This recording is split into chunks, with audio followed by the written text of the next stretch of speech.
Hi, this is Christine from FatLossForMoms.com, and today I'm going to talk to you about the quickest way to lose weight. Now, the quickest way for me to have lost most of my pregnancy weight was to cut out meat.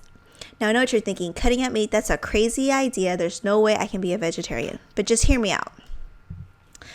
The first reason to cut out meat is that it has a lot of calories and fat.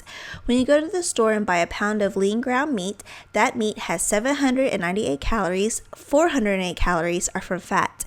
If you bought a can of garbanzo beans, those beans have 522 calories and only 78 calories from fat. The second reason are the chemicals and hormone. Most of the meat that are bought at grocery stores are fed food that have chemicals and hormones to make the animal fatter faster. If it makes the animal fatter faster, I don't want it coming to me to make me fatter faster.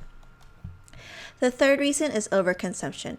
We eat 150 times more chicken than we did 150 years ago. I am all for including more protein in my diet, but not at the cost of adding more calories and fat. There are a few benefits to eating less meat. The first benefit is a lower grocery bill.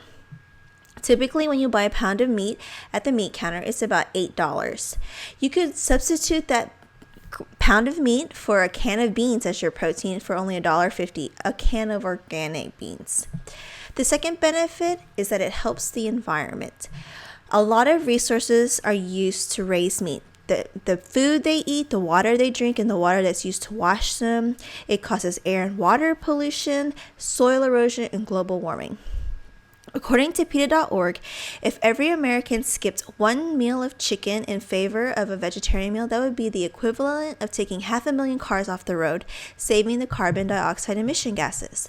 So if you really want to help the environment, instead of buying a hybrid or anything like that, you could just skip chicken once a week. The third benefit are their cheat meals. I typically do not buy meat from the grocery store. So when I do have meat, it's at restaurants or if I'm visiting my parents or at a friend's house. I still get to eat my meat, but in much less quantities. Try this. Try one vegetarian meal a week. Or if you want to challenge yourself, do a meatless Monday. Explore other proteins. Instead of eating chicken, beef, or pork as your protein, try eggs, beans, or lentils.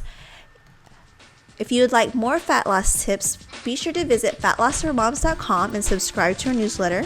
And thank you so much for joining me today. Be well.